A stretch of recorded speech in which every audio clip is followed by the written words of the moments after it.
મધ્યપ્રદેશની સરહદે આવેલા ગુનાટા ગામમાં રહેતા કલાકારે પથ્થરને અને લાકડાને કોતરીને આદિવાસી સંસ્કૃતિ અને રહેણીકરણીને ઉજાગર કરતી મૂર્તિઓ બનાવી છે। આવતીકાલે સમગ્ર વિશ્વ આદિવાસી દિવસની ઉજવણી કરવાનો છે, ત્યારે પોતાની કળાના માધ્યમથી આદિવાસી સમાજની સંસ્કૃતિને ઉજાગર કરવાના ઉદ્દેશ્ય સાથે મધ્યપ્રદેશની સરહદે આવેલા ગુનાટા ગામમાં રહેતા મલ્ટી ટેલેન્ટેડ મેહુલ રાઠવાએ અનેક કૃતિઓ બનાવી છે, જેને જોઈને તમે પણ મંત્રમુગ્ધ થઈ જશો। મેહુલ રાઠવા પોતાના પરિવારની આર્થિક સ્થિતિ ખૂબ જ નબળી હોવાને લઈને તેણે પોતાનો અભ્યાસ ધોરણ 10 પછી છોડી દેવા મજબૂર બનવું પડ્યું હતું। મેહુલ રાઠવાના પરિવારમાં મેહુલ સહિત તમામ પરિજનો સિક્સર એનિમિયા નામની બીમારીથી પીડિત છે। મેહુલને નાનપણથી જ ચિત્ર દોરવામાં રસ હતો, કારણ કે મેહુલના મામા માનસિકભાઈ રાઠવા પિઠોરા ચિત્રના એક નામી લખારા છે અને એટલે જ તેના લોહીમાં જ એક કલાકારનું સિંચન થયું। મેહુલે ધોરણ 10 બાદ ભલે પોતાનો અભ્યાસ છોડી દીધો, પણ તેનામાં છુપાયેલા કલાકારે તેને તેની કલાથી વિલુપ્ત થવા ન દીધો। વિષમ પરિસ્થિતિમાં પણ મેહુલ ઘરે પોતાના પરિવારની સેવા કરવાની સાથે સમય મળે ત્યારે કેનવાસ ઉપર પિઠોરા લખવાનું કામ કરે છે અને સાથે સાથે માટીમાંથી પથ્થરને કોતરીને તો લાકડાને કોતરીને આદિવાસી સંસ્કૃતિ, તેની રહેણીકરણીને ઉજાગર કરતી મૂર્તિઓ બનાવે છે। પોતાના જર્જરિત કાચા માટીના મકાનમાં તેણે આગળની ઓસરીની એક દિવાલ ઉપર માટીમાંથી 3 ડાયમેન્શનમાં અલગ અલગ આકૃતિઓ બનાવી છે।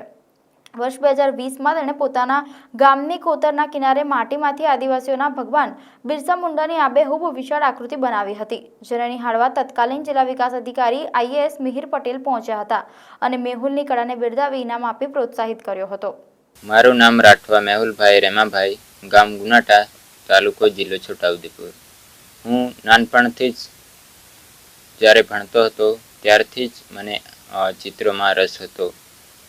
અલગ અલગ ચિત્રો પણ બનાવતો હતો અને આમ પિઠોરા ખાસ લખવા માટે હું મામાની જોડે જતો હતો અને હું અલગ અલગ માટીમાંથી ચિત્રો બનાવ્યા છે અને જે લાકડામાંથી પણ બનાવી છે, પથ્થરોમાંથી પણ બનાવી છે અને આમ અલગ અલગ ચિત્રો બનાવ્યા છે।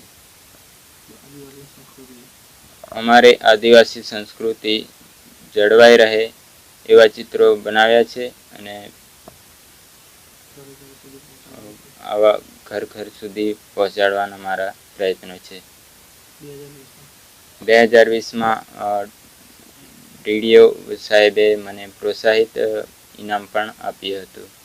મારો છોકરો એ મેહુલ છે, એ મારો છોકરો એને ભણાયો અને ભણતા ભણતા પછી 10મું સુધી ભણ્યા, પછી અમારા ઘરમાં કંઈ આગળ વધારે એવું હોતું નહીં અમારાથી, એટલે નહીં ભણ્યા। પછી ચિત્ર દોરવા લાગ્યા, મારા ભાઈ જોડે જોડે મામા થાય એમના મેહુલના, એમની જોડે ગયા। પછી એમ કરતાં કરતાં જ્યાં પિઠોરા દોરવા ગામડામાં જાય, પછી અહીં મૂર્તિ બનાવવા લાગ્યા। પછી લાકડામાંથી બનાવી ને માટીમાંથી બનાવે, પથ્થરમાંથી બનાવે, એમ કરતાં કરતાં બધી મૂર્તિ બનાવવા લાગ્યા। તે અમને બધી મૂર્તિ જ બનાવી ગયા અહીંયા દિવાલે, માટીની જ બનાવેલી છે।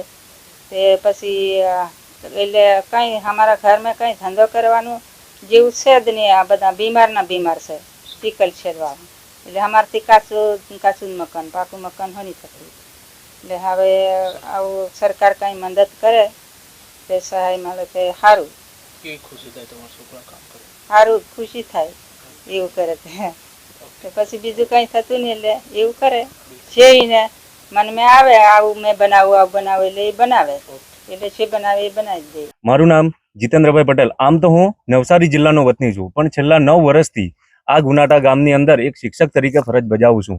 મારા આચાર્ય સાહેબ શ્રીએ જે વાત કરી કે મેહુલભાઈ રાઠવા એ આપણા ભૂતપૂર્વ વિદ્યાર્થી છે, પરંતુ એ સદભાગ્ય મને ના મળ્યું, કારણ કે હું જ્યારે નોકરી પર આવ્યો ત્યારે મેહુલભાઈ રાઠવા શાળા છોડીને બીજી શાળામાં જતા હતા। મારે બસ ફક્ત એટલું જ કહેવું છે કે કલાકાર બનતા નથી, પણ કલાકાર એ જન્મ લે છે, જે આ મેહુલભાઈ રાઠવાએ સાબિત કરીને બતાવ્યું। ખરેખર એમની જે કલા છે એ કલા ખૂબ જ સારી છે, જે દરેક વ્યક્તિને નથી મળતી। મારે ફક્ત આપના માધ્યમથી એટલું જ કહેવું છે કે આ મેહુલભાઈ રાઠવાની જે ઘરની પરિસ્થિતિ છે એ ખૂબ જ ખરાબ છે।